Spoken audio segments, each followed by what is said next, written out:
Jonas checked his speed, 34 knots, and saw the Meg was gaining fast. Where to go? Lead her away from Terry, away from the others. The megalodon was upon him, jaws almost around the tiny vessel. Jonas whipped the sub to port. The snout passed on his right. A red flicker beckoned from his control panel. The batteries were dying. Jonas spun the submersible around in a tight circle, unable to locate the Meg. He slowed, feeling the rumble of twin engines in the distance.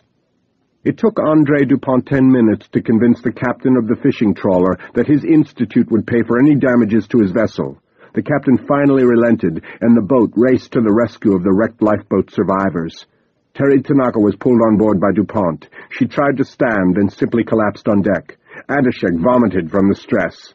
DeMarco and several other shipmates fell to their knees, all thanking their maker for sparing their lives. Rising 25 feet out of the Pacific, the Meg grasped the capsized lifeboat in its hyperextended jaws and snapped the wooden hull like kindling.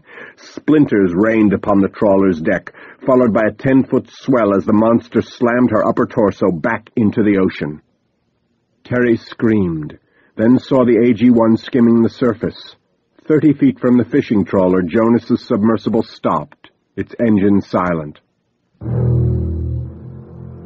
Jonas kicked at the batteries, but he knew it was hopeless. The voltmeter read 0. His vessel had no power source. Slowly, the heavier Lexan nose cone settled deeper in the water, making the AG-1 bob head down in the water like a cork. Suspended upside down within the pilot's harness, Jonas peered into the gray mist beneath him. "Where are you?" Jonas whispered out loud. "I have to get out of this sub and on board that ship." She rose slowly out of the depths, sensing her challenger was wounded. At 100 feet she began accelerating, jaws opening wider, nostrils flaring for the scent. Jonas saw the white face, the satanic grin appear out of the darkness. It was 7 years ago. He was back on the sea cliff, but this time there was no retreat, no escape. "I'm going to die," he thought. Strangely, he felt no fear. And then Masao's words came back to him. "If you know the enemy and know yourself, you need not fear the result of 100 battles." "I know my enemy," he said aloud, the head now 50 feet away, jaws stretching open. 40 feet, 30. Jonas reached forward with his right hand, grasped the lever, turning it counterclockwise. 20 feet. He breathed deeply to calm his skipping heartbeat. 10 feet, the jaws hyperextended. Jonas screamed involuntarily, pulling the lever toward him. The fuel ignited, the AG-1 transforming into a rocket, streaking down through the open jaws of the megalodon. The black cavern jumped at Jonas. He aimed the sub into its center, catching a glimpse of the almost Gothic, sweeping arches of the creature's cartilaginous ribs. Then absolute blackness as the AG-1 roared down the predator's tongue, plunging deep into the esophagus. The abyss glider's midwings sliced deeply into the esophageal walls, tearing yards of soft tissue before snapping from the sub's body. The torpedo contour of the sub continued sliding downward, driven by the hydrogen combustion. Fearing he was about to crash, Jonas pushed the lever back, cutting off the burn as the AG-1 thudded into a fleshy dark mass. He let out his breath, realizing he was still alive. Jonas Taylor had entered the gates of hell.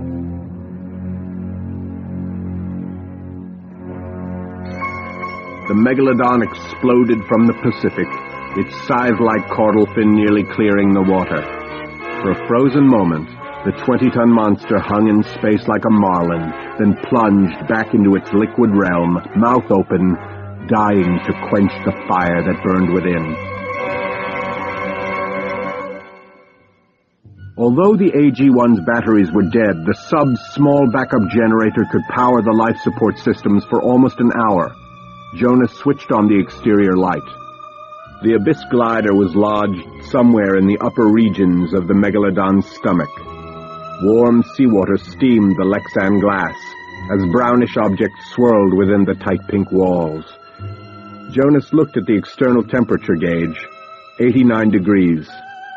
Amazing, he said aloud, trying hard to keep his mind focused, away from the thoughts that created panic.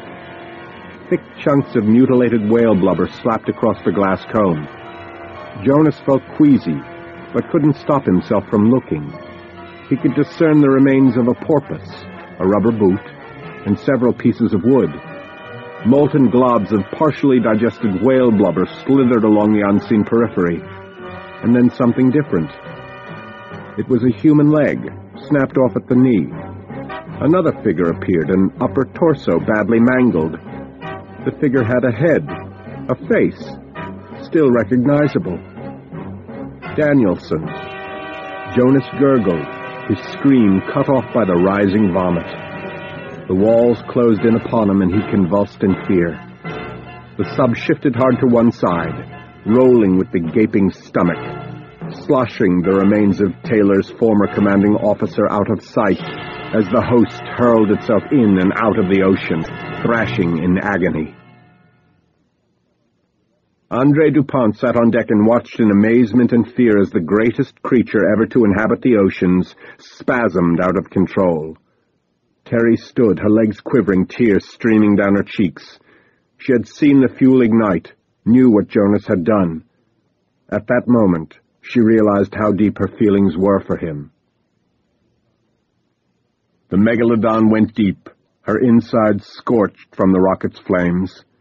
The shark attempted to regurgitate the object it had swallowed. 2 5-foot sections of aluminum oxide, along with several bloody chunks of esophageal tissue, were expulsed, making their way out of the female's mouth. The broken wings of the abyss glider floated past the creature's snout. She snapped, engulfing them again along with her own innards, unable to override 70 million years of instinct. Jonas shook uncontrollably, hyperventilating, his nerves trembling amid carnal horror the likes of which could not be imagined. He had not really known claustrophobia, not known fear until now. Then he remembered Terry. She, of all people, could give him hope. "She's still alive," he grunted out loud. "And so am I. Concentrate, goddammit. Think. Where are you?" He forced his mind to recall the clean clinical diagrams of the great white shark's internal anatomy he knew so well. The submersible had cleared the esophagus. Jonas knew he must be in the upper regions of the stomach.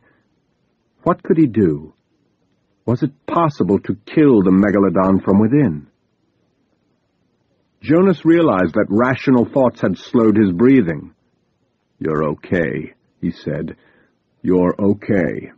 His pulse pounded in his ears, getting louder. He found he could barely hear himself speak. "That's not my pulse," he suddenly realized. The diagram reappeared in his head. The esophagus. The stomach. It's her heart. Yes, the 2-chambered heart lay behind the gills, forward of the enormous liver, directly below the stomach. A calm resolve began to settle over Jonas. He had a plan, a ray of hope. He would see Terry again. He rolled onto his side and located a small compartment below his seat cushion. The compartment held an emergency mask, a regulator, and a small oxygen tank. He removed all 3 from the compartment, attached the mask, and made sure the oxygen flowed. Satisfied, he searched for the underwater knife. It was gone. Now what? How could he hope to cut through the thick muscular tissue of the Meg's internal organs?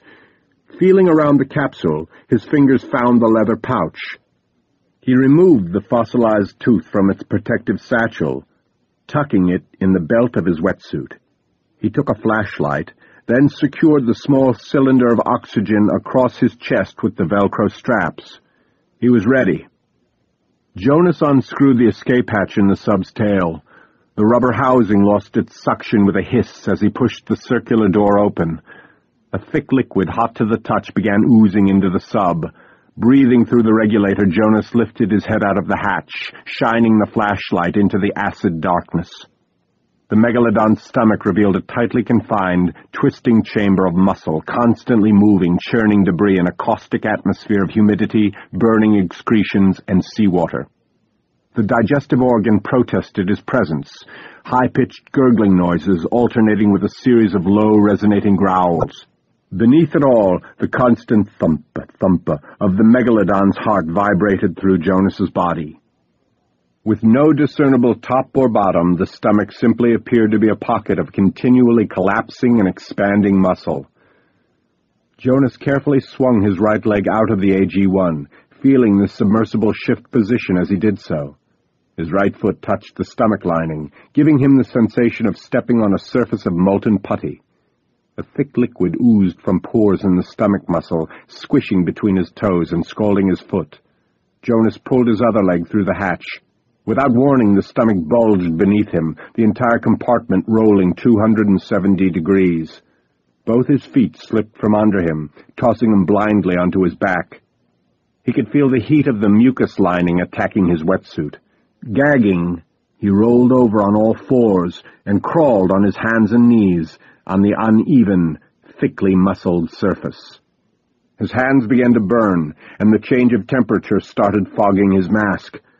Holding his breath, he rose to his knees, removed the mask, and spit inside, rubbing the glass clear. He gagged at the acidic smell which began to burn his eyes. Jonas sucked hard on the regulator, returning the mask to his face. Yes, that was better. Stay calm. Breathe slowly, he coached himself. Now, which way was the shark's underside? He felt a change in pressure and grabbed the tail wing of the AG-1 just as he was tossed backward again. Jonas calculated as the megalodon leveled out once more. He placed his ear to the swollen mass below him, hearing the thump grow louder. Bracing himself against the heavy submersible, he grasped the 7-inch serrated tooth like a prehistoric knife and plunged the sharp tip into the stomach lining below. The tooth bounced off the thick muscular wall, popping out of his hand. Frantic, he felt along the lining, relocating the tooth. A sense of dread shattered his calm. I'm going to die in here, he thought. On all fours he held the tooth with both hands, pressing down with his weight, this time using the serrated edges as a saw. The thick fibrous tissue began splitting, but it was slow work, like cutting through raw meat with a butter knife. Jonas traced a 4-foot-long incision into the thick tissue, then kept rubbing the edges of the blade against the resilient muscle. The megalodon could not feel the laceration Jonas made in her stomach, but the cuts along the upper digestive tract caused the shark to gag repeatedly, agitated the predator's surface to attack. With his left hand, Bud Harris flipped the toggle switch, restarting the magnate's pumps. In his right hand was the magnum, cocked and pointed at Mac's head. "You're activating the pumps?" asked Mac. "You'll attract the Meg." "Move." Bud put the barrel of the gun in Mac's mouth, his left hand around his throat, and guided him on deck. The late afternoon sun beat down on the collapsed deck of the yacht.